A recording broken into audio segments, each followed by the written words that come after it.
Hello, good morning student. Welcome back to E classes. देखिए बच्चों, इस वीडियो में हम पढ़ेंगे हिंदी व्याकरण। तो देखिए बच्चों, पिछले वीडियो में हमने पढ़ लिया था भाषा, और भाषा के दो रूप। भाषा के दो रूप कौन कौन से होते हैं? मौखिक भाषा और लिखित भाषा। तो देखिए बच्चों, अब हम पढ़ेंगे लिपि। तो लिपि क्या है? जब हम किसी भाषा को बोलते हैं तो हमारे मुख से क्या होता है? ध्वनियाँ निकलती है। इन ध्वनियों को लिखने के लिए कुछ चिन्हों का प्रयोग किया जाता है। काय का प्रयोग किया जाता है? कुछ चिन्हों का प्रयोग किया जाता है। हिंदी भाषा में अ, आ, ई और औ तथा क, ख, ग, ह आदि ध्वनियाँ हैं। इन ध्वनियों को मिलाकर जब हम लिखकर व्यक्त करते हैं तो वह क्या कहलाता है? लिपि कहलाती है। अलग अलग भाषाएं अलग अलग लिपियों में लिखी जाती है। तो देखिए बच्चों, लिपि की डेफिनेशन क्या होगी, ये आपको अच्छे से लर्न करनी है। भाषा को लिखने में प्रयोग किए जाने वाले कुछ निश्चित संकेतों को लिपि कहते हैं। फिर से रिपीट कर रही हूँ, देखिए, भाषा को लिखने में प्रयोग किए जाने वाले कुछ निश्चित संकेतों को लिपि कहते हैं। तो देखिए बच्चों, ये क्या हो गई? लिपि की डेफिनेशन हो गई। तो देखिए, अलग अलग भाषाएं जो होती है उसकी लिपियाँ अलग अलग होती है। जैसे हिंदी भाषा जो है उसकी लिपि क्या है? देवनागरी लिपि में लिखी जाती है। और अंग्रेजी जो है वो रोमन लिपि में लिखी जाती है। और उर्दू जो है वो फारसी लिपि में लिखी जाती है। और पंजाबी जो है वो गुरुमुखी लिपि में लिखी जाती है। तो देखिए बच्चों, हमारी राष्ट्रीय भाषा क्या है? हिंदी है।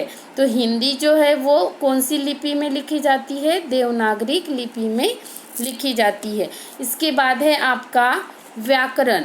तो व्याकरण क्या है? देखिए, जिस ज्ञान से हम भाषा को शुद्ध बोलना लिखना सीखते हैं उसे व्याकरण कहते हैं। कहने का तात्पर्य यही है कि व्याकरण जो है वो भाषा को शुद्ध करता है, यानी कि शुद्ध बनाता है। काय को बोलना भी शुद्ध कराता है और लिखना भी शुद्ध कराता है। हर भाषा का अपना व्याकरण होता है।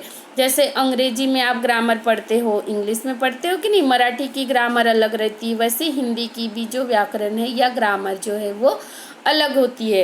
यानी हर भाषा की अलग अलग व्याकरण होती है। व्याकरण भाषा के लिए नियम बनाता है।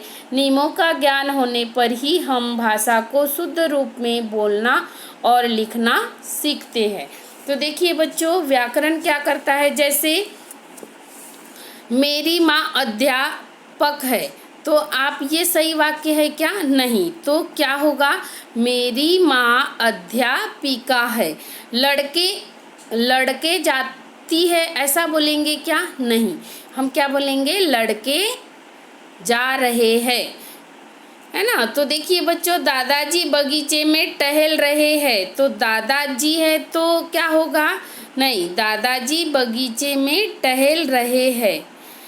लड़कियां पौधों को पानी दे रहा है, ऐसा बोलेंगे क्या? नहीं। क्या बोलेंगे? लड़कियां पौधों को पानी दे रही है। तो व्याकरण हमें क्या सिखाता है? भाषा को शुद्ध बोलना और लिखना सिखाता है। तो देखिए बच्चों, ये यहाँ पर ही आपका ये फर्स्ट व्याकरण का लेसन जो है भाषा और व्याकरण कंप्लीट हो जाता है। तो देखिए बच्चों, नेक्स्ट वीडियो में इसके क्वेश्चन आंसर देखेंगे। तो आपको अपने टेस्ट नोटबुक में अलग से एक नोटबुक बनानी है व्याकरण की, हिंदी व्याकरण की, हिंदी नहीं व्याकरण की अलग से एक नोटबुक बनेगी। उसमें आप फर्स्ट पार्ट डालोगे, पार्ट का नाम लिखोगे, उसके बाद में इसके क्वेश्चन आंसर भी लिखोगे, और जो मेन डेफिनेशन है वो भी मैं आपको लिखवा कर दूंगी।